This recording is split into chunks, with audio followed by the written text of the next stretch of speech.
You're watching Progressive Retail with Cory Mosley. Welcome to another edition of Progressive Retail, exclusively on the CBT Automotive Network. I'm Cory Mosley. Thanks for joining us. As usual, we have a great show for you today. Today, I'm talking to a triple threat. I'm talking to a guy who's worked on the inside at the OEMs, worked for the big vendors in our industry, and spent 8 years working retail. It's the triple threat, Durran Cage. Coming up on Progressive Retail. Let's bring him on. Durran, welcome to the show today. How are you? I'm doing good. And yourself? Excellent, excellent. Listen, thanks for taking the time. I know you're literally on site right now working with some dealers, so I appreciate you taking a few minutes of your time to talk to us today. Absolutely. Thank you. So I wanted to ask you, I referred to you in my opening as a triple threat, right? So you've worked for the OEM, you've worked on the vendor side, you spent 8 years inside an organization working digital, internet director, GSM. We kind of have a similar history. What are some of the challenges that you're seeing that are most common in dealerships today? I would still say the biggest challenge that I've seen, especially being in a couple hundred stores in the last few years, the biggest challenge really has been, what's the right personnel look like, how to maximize our use of our CRM with our internet opportunities and walk-in and phone. And so from what I've seen, that has been one of the biggest challenges, but yet the biggest opportunities that most dealerships have. So what should dealers be doing to solve these issues right now? I mean, number one thing is to make sure that everybody has a good understanding of how to use their CRM and what processes that we have put in place. And I'm talking about all the way from the receptionist. Receptionists, the operators should even have, a login to the CRM so they can look up the data of a phone coming in, and rather than having to route it to somebody else to get the information. Wait, now hold on. Now, most general managers and most owners cannot log into their, and I'm just saying, hey, save your hate emails, but cannot log in, cannot run the reports. Now, some people call that do you call that just delegating, or is that just not really being aware of what's going on in your business? Right. I mean, you definitely could delegate, but you want to be aware.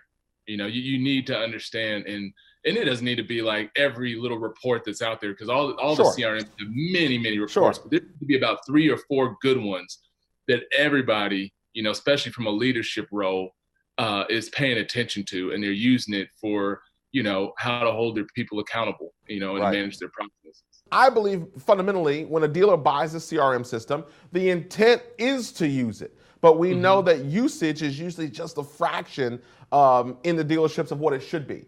How are you helping, and what advice do you have for managers who are trying to get their people to use the CRM better, more effectively, more efficiently, and consistently? You don't work for the CRM works for you, right? That's the first thing I always tell people. You don't work for that CRM. Whatever your CRM company is in the process, you don't work for them. That tool needs to work for you. It's your personal assistant. And when I get them to understand, like the big thing that I get, right, is the tasks, to-dos, right? What depend on the CRM, cluttered, hundreds, thousands of tasks sitting there. And they're like, well, I'm not going to do it because that's it doesn't even make sense for me to do some of those. Well, then communicate that to your leaders. 50% of the tasks and the to-dos that are created need to be from the sales reps. That needs to be communicated. Like, you guys need to be setting up these tasks. Let's move for a second to the digital side of things, right? If you had to pick kind of 3 areas that you think dealers need to be focused on when it comes to digital right now, what would you say? If we paid as much attention to our website as we used to do our dealership lots 30 years ago, I mean, think about it. Lot parties, everything was perfect. But then we neglect our website and we just leave it off for somebody else to just watch and manage. So make sure that thing's optimized for everything. I mean, it's got customer reviews. It's got, and I'll lead into this in a second, digital retailing gives customers the option to do most of their purchasing online. Right. And leading to the next thing, and this is something I specialized before going in this role and what I'm doing, is that vehicle merchandising. And you're probably going to say this is old school stuff too, but it's still more important than anything to get your pictures in order. Make sure that your descriptions, your comments, and your pricing is all in line. And it sounds so basic, but there's still so many stores out there right now that haven't figured out having a merchandising process put in place.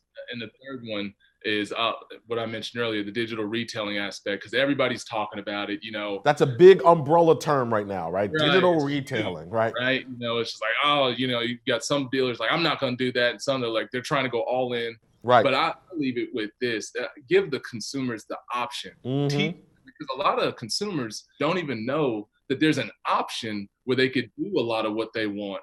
But I'm not the one that's going to say you need to push every customer that route, but you need to give them, it's the 2000, y'all. I mean, we got to give customers the option of how they want to do business.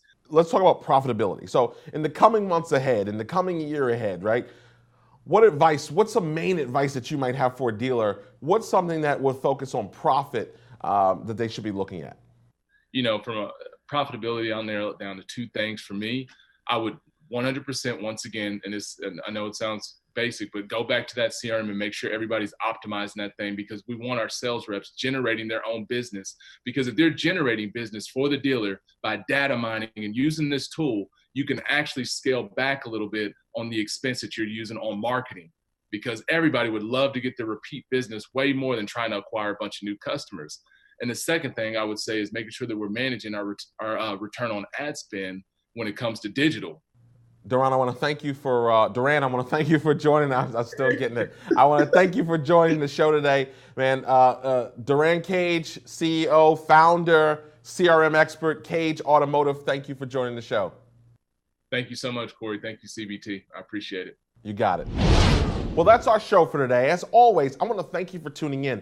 And if you know someone that could use this message and can use this information, please forward this show to them.